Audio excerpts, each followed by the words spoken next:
Pemirsa, perbankan Indonesia dalam beberapa hari terakhir ini menunjukkan geliatnya di mana BRI, BNI, dan BCA merilis laporan keuangannya, sementara Bank Mandiri baru saja mengganti direktur utamanya dan menunda rilis laporan keuangannya untuk periode semester 1 di tahun 2025. Lalu bagaimana sebetulnya respon bursa saham terkait hal tersebut? Langsung saja kita tanyakan kepada Bapak David Sutianto selaku Ketua Umum Perkumpulan Analis Efek Indonesia. Selamat pagi Pak David.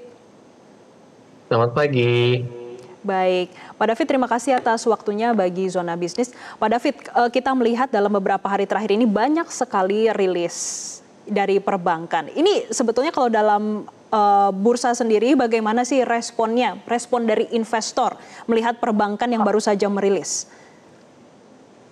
Ya, sebenarnya kalau lihat dari respon investor ya terhadap perbankan kita cenderung netral ya. Karena kenapa? Karena ada perbankan yang memang masih tetap bertumbuh secara laba dan ada beberapa perbankan yang memang labanya itu agak sedikit mengalami tekanan. Dalam hal ini bisa kita lihat ya dari tiga emiten besar perbankan yang sudah rilis laporan keuangan, Bank Mandiri belum rilis karena ada audit. Nah, ini bisa dilihat hanya BCA yang mengalami kenaikan dari laba bersih.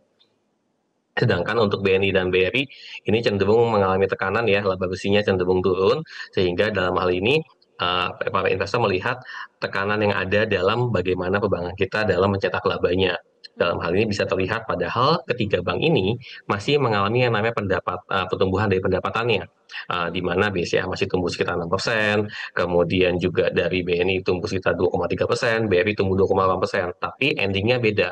BCA laba bersihnya masih bisa naik, tapi BNI dan BRI laba bersihnya mengalami penurunan.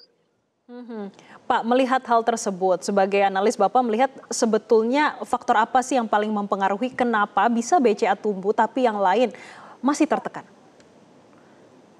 Ya, salah satunya adalah alasannya kenapa BCA masih bisa growing adalah BCA ini satu bank yang cukup efisien ya. Dalam hal ini dari dana pihak ketiganya. Kalau BCA ini banyak dapat dana kasa, dana murah itu hampir sekitar di atas 80%. Jadi depositonya itu kecil. Sedangkan kalau BRI dan BNI dan bank-bank lainnya biasanya masih cukup mengadakan deposito sebagai dana mereka. Makanya strategi yang dilakukan BNI dan BRI adalah bagaimana mereka berusaha untuk meningkatkan dana murah yang mereka miliki. Agar apa? Agar semakin efisien. Kemudian kalau misalnya kita melihat lagi dalam hal ini, BCA juga memiliki cost to income ratio yang sangat rendah, bahkan di bawah 30%. Sedangkan kalau kita lihat dari BRI dan BNI, ini masih di atas dari 30%.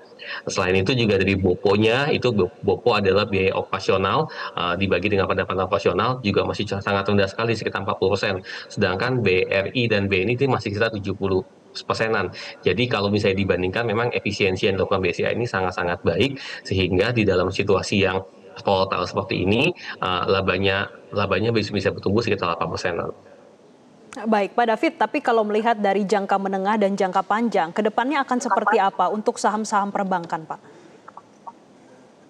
Ya, saham perbankan ini masih merupakan salah satu saham yang menurut saya masih akan menjadi driver dari pasar modal kita ya.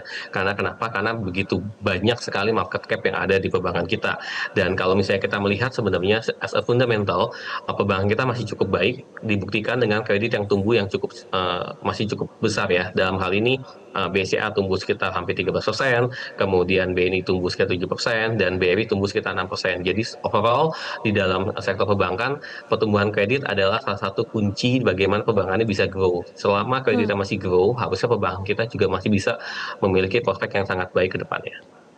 Baik, Pak, pertumbuhan kredit menjadi salah satu kunci. Tapi ada yang menarik, Pak. Kalau kita melihat data dari OJK, sektor usaha UMKM, mereka sudah mulai pindah, Pak, dari perbankan menjadi pinjol. Apakah ini juga akan mempengaruhi?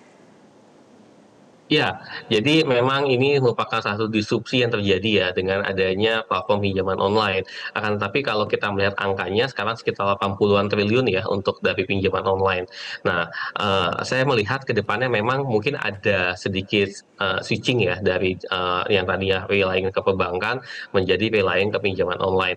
Tapi yang perlu kita lihat adalah tidak sedikit juga sebenarnya channeling-channeling yang dilakukan oleh pihak perbankan dalam mendanai beberapa perusahaan yang menyalurkan pinjaman online tersebut. Oleh karena itu nanti kalau misalnya kita lihat secara keseluruhan, memang perbankan ini masih sangat mendominasi, meskipun memang ada potensi-potensi pendanaan dari pinjol. Tapi saya belum melihat disrupsi yang sangat signifikan yang bisa menggantikan peran dari sektor perbankan kita sebagai sumber pendanaan di dalam ekosistem jasa keuangan kita.